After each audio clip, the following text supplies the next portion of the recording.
Welcome everyone.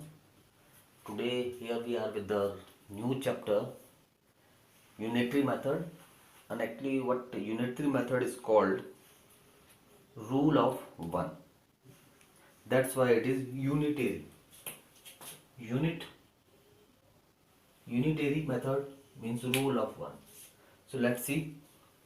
Here first we will calculate the value of unit or one quantity.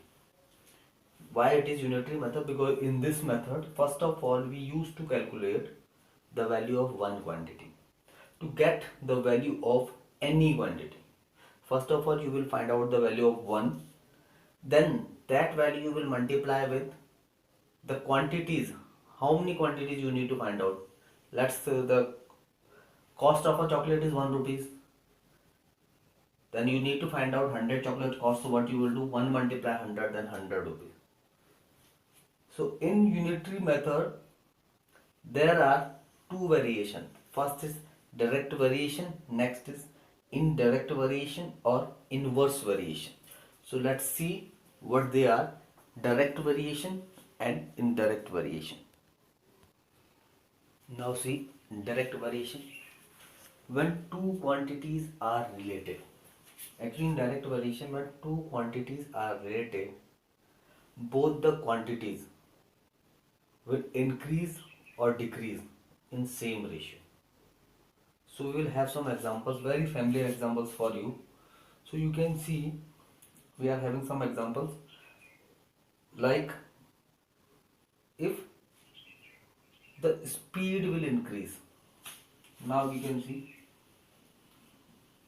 we are having two quantities, one is speed, another is distance. That's you have to listen carefully. You can see speed.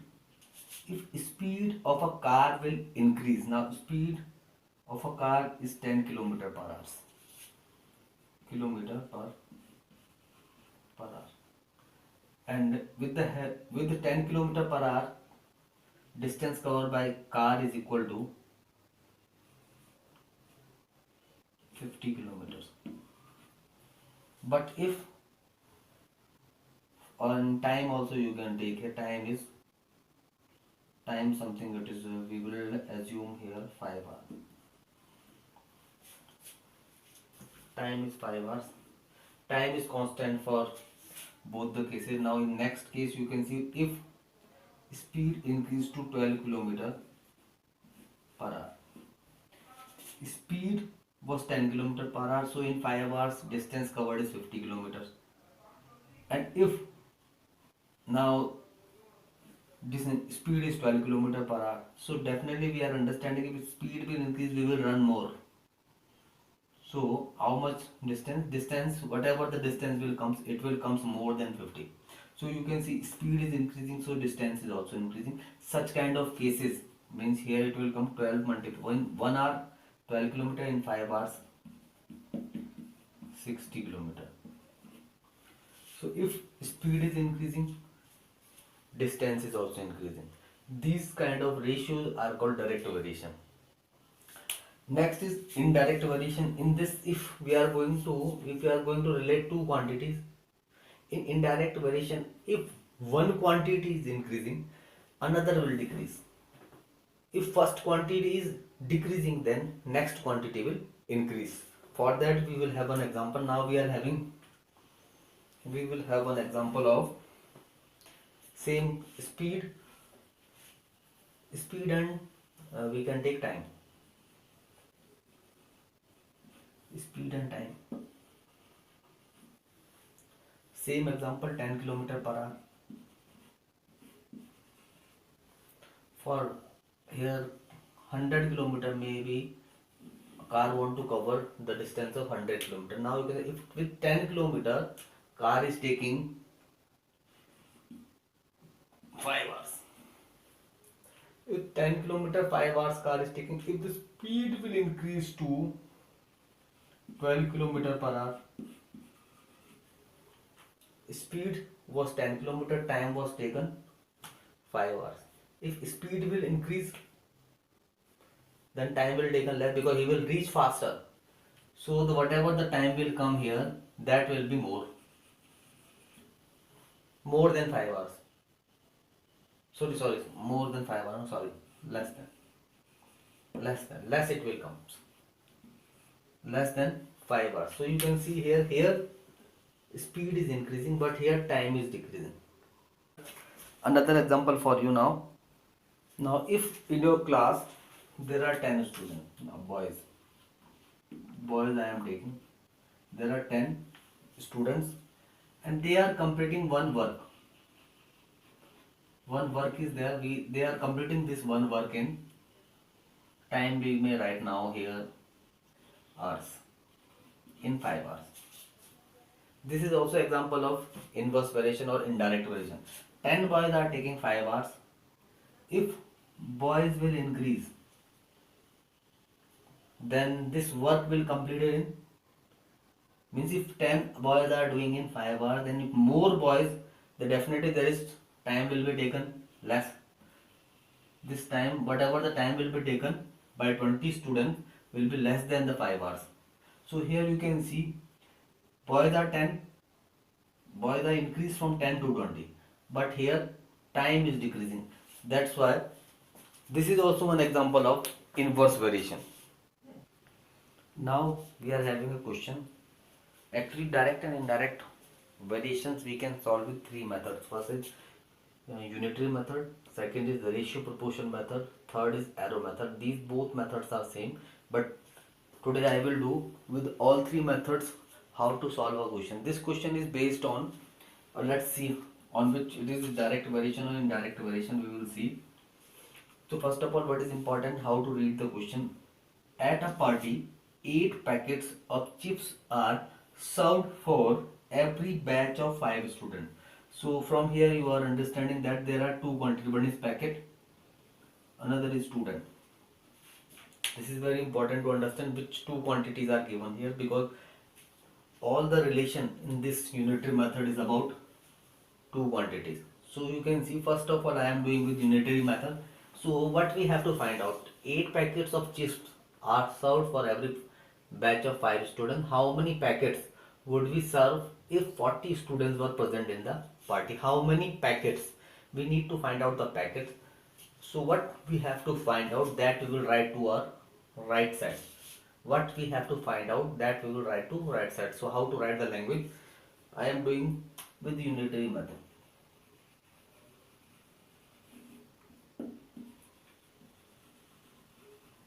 And later I will do all with the help of rest of two methods also. See now, so 8 packets, here we have to find out packets. So we will write 5 students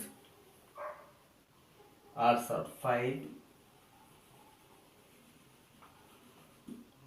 are served equal to 8 packets. You can see here we need to find out the packet, so I have written packet to this side. So next, in unitary method, as I told you, we will find the value of 1. So we will write here 1 student is served with how many packets? Because if 5 are served 8 packets, it means what is the share of 1 student? So 1 student share will be less than 5. In case of less, we will divide 8 over 5 packets. This is, now we need to find out for 40. So 40 students are served is equal to 8 over 5 multiply, because 40 students will take more, so we will multiply 40 with the quantity of 1 student. So you can solve it. 5 8 times 8 into 8, 64 packets. Next I will solve with the ratio and proportion method. Now see, now with the ratio proportion method, now see, let 40 students need X packets. So you know that the ratio is formed always between the same quantity. So first of all, 8 packets ratio, because in this whole question we are having, or what, because packets we have to find out, so don't write here ratio, because as I told you, always the quantity which we have to find out, that will come to our right side. So we'll write first students.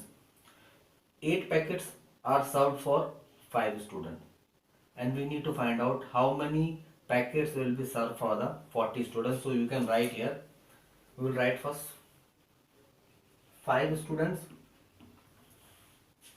needs 8 packets, then 40 students, because ratio will form between the same quantity, same unit, boys student.